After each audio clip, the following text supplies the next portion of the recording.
happiness despite the election cycle. So this is Trump Truth Commission, T minus or T plus, what? 12 or 13, I'm kind of blanking, it's Sunday. This one here is focusing not so much on what Trump says or does, but it's on his supporters. And as I've said before, it's not the disservice is not what he does or says, it's what all the supporters do and say. And that's the real sad part about all this stuff. So with that said, straighten that up. I'm going to hit this Judge Jeanine interview with my fave jacketless wonder, Representative Jordan. So anyway, they have an interview and they're going through all kinds of very emotional but not fact-based information. So here's that. And that's why you got 73 million people who think something doesn't feel right here, and that's why they want it investigated. Well, you know, it's interesting. When you think about the fact that 73 million people voted for the president, what is it, 9 million more than last time? All right, so it's great that they can do math. Close to 73 million, I don't remember what the tally is now, voted for President Trump. That is a great isolated stat. The in context stat is that over 5 million more people voted for the opposition, which is Biden. And also Trump lost 2 popular votes in a row, 2.1% in 2016 to Hillary Clinton, and now it's 3.4% and counting. So the margin is getting bigger. So every time they say about how many votes he got, think about how many votes he did not get and the margin of victory. So don't use his 73 million as a way to justify everything you're about to say. Yeah. And the most recent lawsuit was filed yesterday by Linwood in Georgia, where the Secretary of State in Georgia actually entered into some kind of an agreement with Stacey Abrams, who kept suing Georgia, and made a decision basically to change the way the ballots were assessed. We're seeing that under the guise of COVID. So, yes, Georgia did modify their regulations. Not very much, but they did do some adjustments based on COVID, partly. There is no nefarious arrangement between them and a private citizen who is a former governor. But when they throw that information out there, it makes it sound like there's some collusion. Georgia made its own legal decisions on what the system would be and some of the revisions on some of the absentee ballots that they would allow given the COVID situation. And that is the rule, and that's the rule of law for the current election. Nothing nefarious, so false.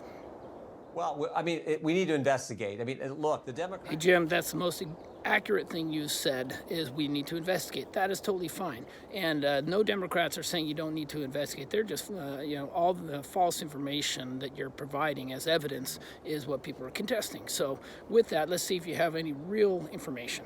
Look, the Democrats spent 4 years investigating the Russian hoax, but they don't want to take 4 weeks to investigate the integrity of this election? Ooh, that's a good one, Jim.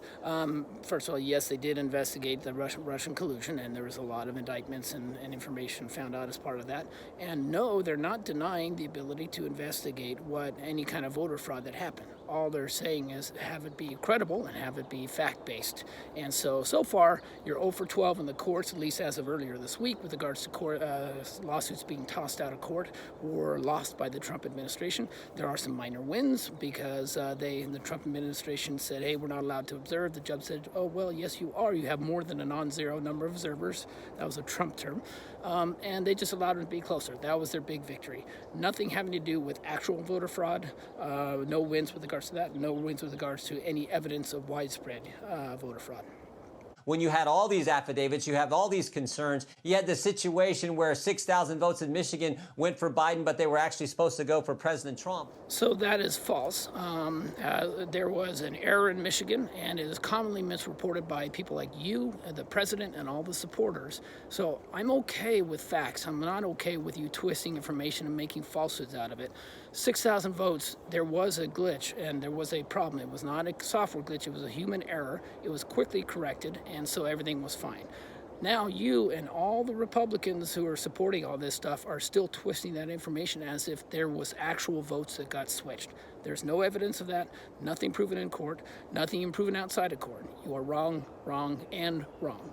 Anytime you're doing an investigation, now I'm involved with lots of investigations in the Congress, you always ask the why questions because that gets to motive. Why didn't Democrats want Republicans to observe the count? That's another easy one. That is false.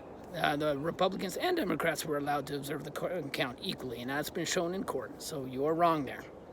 Why did it seem like on election night that all the important swing states that kept counting, the president won, but all the important swing states that took a several-hour pause in the count, the president ended up losing? Why did that happen? So this is laughable, and but I'm not laughing. I'm crying, actually. The reason that Trump was winning in those states and then he was losing afterward was because they were still counting. That's one thing. Secondly, he and you and many others were advocating against mail-in voting. It is a proven process, but you're advocating against it.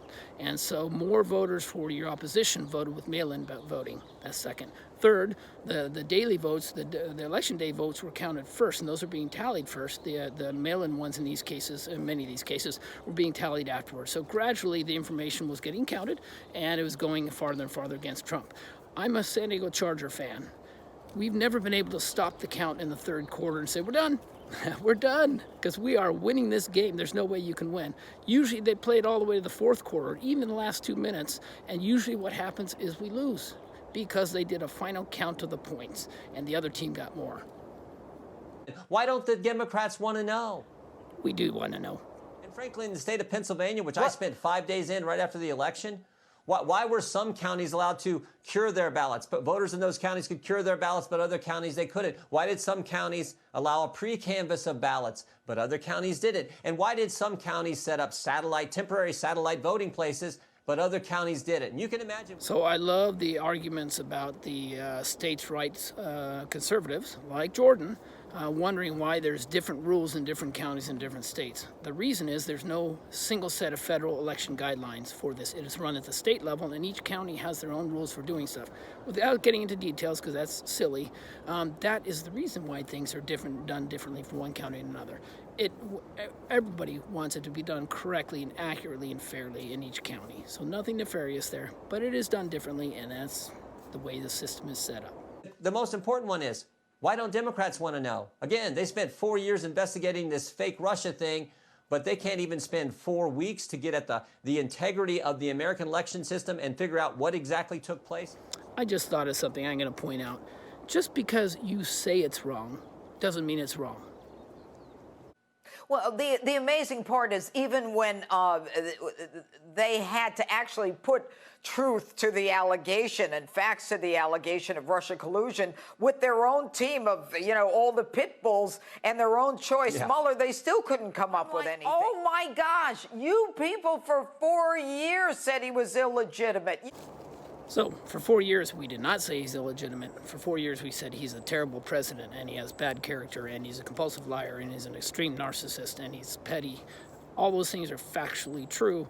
We did not say he was illegitimate. He lost the popular vote. Unfortunately, that our system doesn't work that way. He won the electoral vote, 306 electoral votes. And in his words, and many of his supporters, like Kellyanne Conway, that was a massive landslide. So no one questioned the integrity of that. He won fair and square based on our system. So you're false. And stop bringing that up. We must accept this result and then look to the future. I have instructed my team to follow the example that President Bush's team set 8 years ago and work as hard as we can to make sure that this is a successful transition.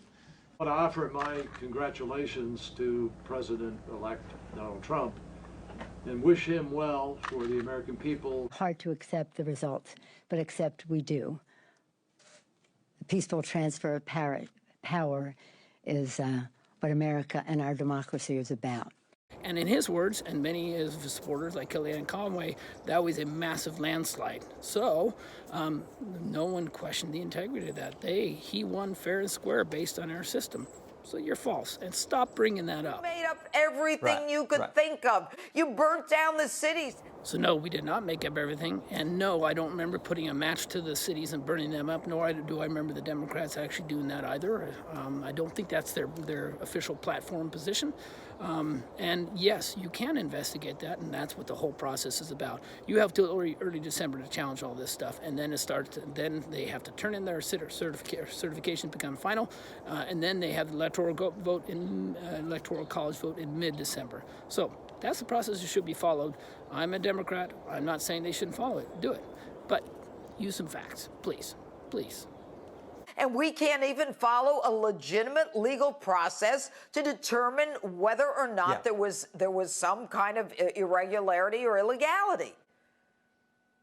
Yeah, these same Democrats who are telling us to trust the vote, to trust the integrity of this election, were the same ones who told us you could trust the Steele dossier. They were the same ones who said you can trust the anonymous impeachment whistleblower that we never got to cross-examine. Frankly, we don't even know his name. So there you go again. To quote Ronald Reagan, there you go again, Jim. Look over there. Over there is the Russian collusion and the Mueller investigation. That is not the election. This is 2020. This is the election that we're talking about. We called this past summer. We put out a report where we said for the first time in American history, you had a major political party. You had a major political party say that we are going to try to win this election after the election with all the chaos and confusion around mail-in balloting, and that's exactly what they did. And that report that you put out in September came to the conclusion that this is ripe for fraud, that it's teed up for corruption. So this is a great Fox News tactic. It's a great Trump tactic. And unfortunately, it's a GOP tactic, and it shouldn't be. You say something, and then you cite somebody as having said something, and then that's 2 times as said, so then it's kind of a proof. And then in Jim Jordan's case, it's great. He then did a report because somebody was saying something which he was saying. So he did a report that somehow found out that what he was saying was said. That is great. Now you have 3 things, and now you have a report, and now you have Judge Jeanine Pirro, or whatever her name is, and now she's citing a report in September. So now there's an official report saying that, hey, you knew that there was going to be some problems in the election. Well, everything about that was faulty. It would have been good if you talked to an actual election expert or a few of them and maybe throughout each of the states, because all of them are saying that the mail-in ballot system works, and it is an efficient system, and I actually worked at the election polls, and I saw that firsthand. You know what I don't understand? If we were able to stand in line to go to Costco, to go to Home Depot 6 months ago. Gene, I'm with you. I'm with you. This better be something good. Why all of a sudden are people not being allowed or being told it's dangerous for you to go? I mean, I don't know. Maybe there's something that I'm not getting. Oh, boy, Jeanine, there is something you're not getting. There's a global pandemic. It's called COVID. It's also called coronavirus. So, yes, there are reasons for people being careful and maybe changing some of the election rules in advance in a legal way. So, yes, you are missing something. And, yes, you can go to Costco. But if you go to Costco, you got to wear a mask. You have to do social distancing. With regards to elections, they set it up where there can be in-person voting. They did not ban that at all. All they did is they made it easier to do mail-in voting through a variety of techniques. And in doing so, they made sure that all the integrity elements were in place for the election. So you have to, all the signatures have to be verified. They check the voter rolls as they're doing it. And each state has their other security measures. And what it's shown and has proven that is an effective system. There is no evidence of wide-scale voter fraud. And the Trump administration has yet to prove anything in court that there is. The issue for all of us is whether or not we're going to be able to establish and legally establish that there was some corruption. When there are so many successes on the bottom of the ballot, down ballot races, I question the decision at the top. So, Jeanine, yes, there was a discrepancy in the down ballot versus the top of the ballot, and it was a disappointment for Democrats. You can't look at the results and say, oh, these results didn't turn out well for one side or the other, and then say that is evidence that there is a faulty system. It turns out that that's just what happened. A lot of people try and predict it in advance. That is not any evidence of nefarious stuff. It's just difficult to know. And so, yes, Democrats lost on many of the down ballot things. They won on the top ballot thing overall with regards to popular vote and with electoral college vote, which will be 306. So, and that will be identical to some previous president who claims that is a massive landslide. We had a tremendous landslide electoral college victory, like people haven't seen in a long time. Not only did we win the election, we had an electoral college landslide. Okay, it was a landslide. We had an electoral college, as you know, Congressman, we had a landslide, 306 to 223. We had a landslide. They lost an election, and they lost it big. It was really a landslide from the Electoral College standpoint. Yeah, it was 306 to 223. That's a lot. We had a massive landslide victory, as you know, in the Electoral College. This was an excuse for the Democrats who lost an election, who actually got their ass kicked. 306 to 223. That's a pretty good shellacking. Yep. Yeah, well, I would just tell you this. We do need to move away from this mail-in balloting and get to in-person voting, as you said. So, Jim, before you move away from this mail-in balloting system, why don't you talk to election experts, please, and do it openly, and then make a decision. But talk to them about how all your evidence for how this doesn't work, and let them talk about how all the evidence that it does work, and the lack of real facts saying that mail-in balloting system is faulty. We had one of our staff persons who works for the committee, who works for our office, who at her apartment in D.C., she got her ballot. 4 other ballots arrived at her apartment for people who did not live there. That is a recipe for disaster, but Democrats knew it. So that is a great case. First of all, it's go ahead and put up or shut up. So go ahead and put out that information. Maybe it's out there. I'm not aware of it. But there are many cases of people getting ballots and it wasn't to their address and it wasn't correct. But that's why they have security systems in place. And that's why when the ballot is sent in, they have to check the signatures, the addresses, the dates. Everything has to be done the right way. And so there isn't ballot integrity. They also check against the voter rolls. And if somebody voted more than once, then they can typically find that. So there's all kinds of security measures in place. Talk about that as a whole. Don't use an isolated case of one person in one apartment getting multiple ballots. That is absolutely insane. And you are representing the United States of America for the state of Ohio, but you're representing me of all people. Use some facts, for God's sakes, Jim Jordan. But Democrats knew it. That's why it was part of their House Bill 1, the very first bill they introduced this past Congress. They want this mail-in voting because they know they can exploit it, and they know there's a recipe for disaster. That's why we got to get to the bottom of it and make sure the American people can have faith in our election process as we move forward. Here's what I have faith in, Jim. Our election process works. I have faith in that. Number 2, our election process has problems. I have faith in that. Number 3, those problems are not evidence of somebody being nefarious or trying to steal an election. Number 4, those problems are not evidence of wide-scale voter fraud or election fraud of any sort. So that's the faith that I have in this system. Let it work, and rather than chopping at the bottom of our election system tree, why don't you go ahead and try and support it and be constructive. Provide some input on how it can be worked out and improved in the future. And then also talk to an election expert and have them on. And Judge Jeanine, goodness gracious.